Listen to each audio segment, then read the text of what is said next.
Welcome everyone to part 2 of my guide to Palma, Mallorca's stunning capital city. If you're looking to eat, drink and party hard, the Paseo will inevitably end up on your itinerary.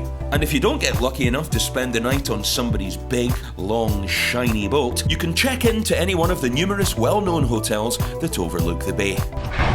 Oh, hello there.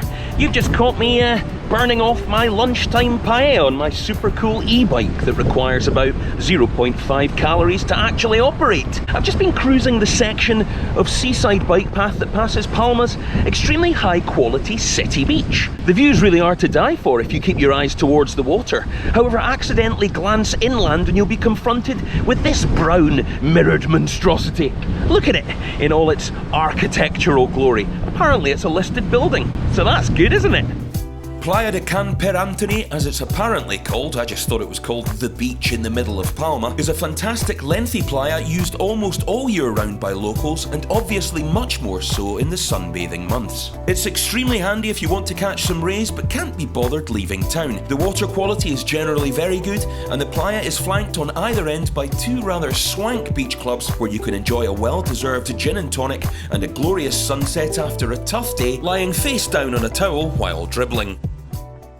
Back towards the cathedral and along a bit, you should find yourself walking past my mate Ramon here, the Mallorquin mathematician and writer credited with penning the first ever significant work in Catalan, a romance novel of all things. He was the Danielle Steele of his day, was old Ramon, and if you can pronounce his surname, which I'm not entirely sure I can, you're doing pretty well. It's spelled L-L-U-L-L, the double L in Mallorquin, as in Castellano and the rest of Spain, is pronounced Y. So Ramon, L-L-U-L-L, is pronounced Ramon you. It's more of a noise than a name really, isn't it? So if you are having trouble getting your chops around it, just go with whatever feels right for you. Ramon, Ramon, Ramon.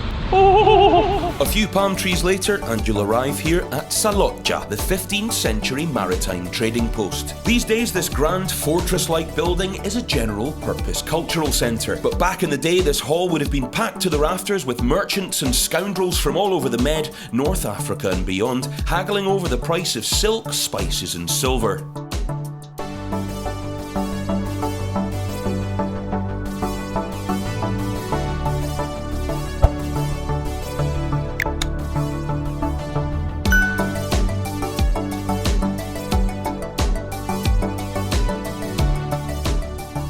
A 5-minute walk west will take you to Espaloard Museum of Modern and Contemporary Art. You'll know you're in the right area when you see an upside-down church sitting in the middle of a large plaza. The building was originally located in Kansas in the United States and was blown here with a lady called Dorothy by a really strong tornado. That was an attempt at a joke, it's just a weird bit of art.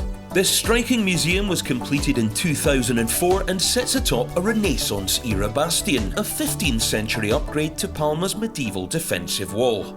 Inside you'll find a collection of work with a focus on the art and influence of the Balearic Islands, but Espaloard is host to all manner of touring exhibitions and events throughout the year. Also there's a couple of great elevated spots to take in the views, like up on the bastion itself or over here on this viewing deck, where you'll pick up a fantastic view of the cathedral. And any mention of art and the region would be remiss without mentioning Joan Miró, the famous anti-establishment Catalan painter and sculptor who spent the last almost 30 years of his life here on the island. You can visit his home and studio, left completely untouched since his death in 1983, where you'll find a rotating display of hundreds of works from his collection. A mere stone's throw away from Espaloard is the ye olde fishing village turned seriously hip and tremendously posh neighbourhood of Santa Catalina. This compact residential enclave of about 10 square blocks of prime real estate centres around the covered food market here, which has been on the go for centuries. And working out from there, you'll find some of the most popular bars, restaurants and cafes in Palma. Please make sure to uncover and explore some of the more hidden streets and plazas here, like this one I'm standing in right now, Plaza del Vapor, which leads to amazing views of the marina and some of Mallorca's trademark windmills. Santa Catalina is also home to Palma's unofficial tardeo, a tradition popular around Spain where people hit the bars and local markets at lunchtime, stuff themselves like piñatas, pickle themselves like herring, and head home to get tucked up in bed before the sun has even set. Boy oh boy, are you reaping the rewards of going to bed at the same time as an actual child. Sunday. Sunday, bloody Sunday. What better day to go take a leisurely look at nearby Bellevue Castle, the 14th century hillside fortress surrounded by aromatic pines. It is a bit far to walk to, but you can drive, cycle or hop on one of the city sightseeing buses which stop here.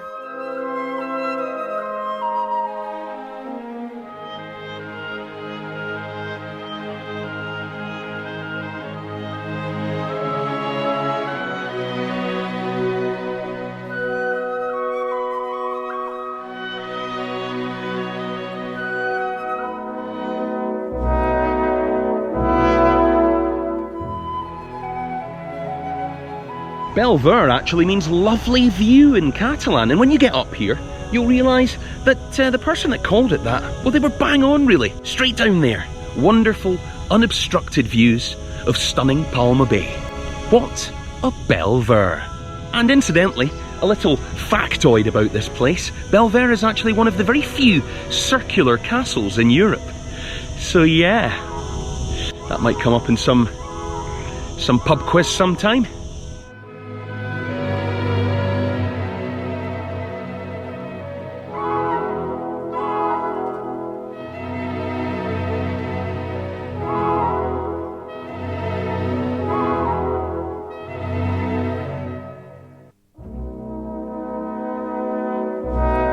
With the castle in the bag, there's only 3 things left for any respectable person to do on a Sunday here in Spain. It's eating, drinking, and then lying down again. Portugal is my destination of choice for a delicious seaside paella, the king of Sunday foods here in Spain. But before crossing the rice event horizon, you'll need a vermouth, Spain's queen of Sunday drinks, to encourage that appetite. Lucky for you, Palma is home to numerous great vermuterias where you simply must do as the locals do and have 3, which is exactly one too many. But now you're properly equipped to take on the carbohydrate gods before slipping into the inevitable food coma. Now, you may remember at the beginning of part 1 of this video, I said Palma is one of the Med's best and worst kept secrets. What I mean by that is, of the tens of millions of visitors Mallorca traditionally sees each year, only a small percentage of them spend any real time in the city. Package holiday tourists are bussed in and out of their resorts from the airport, and groups piling off cruise ships are rushed through the historic centre before lunch, some shopping, and then heading back to the ship.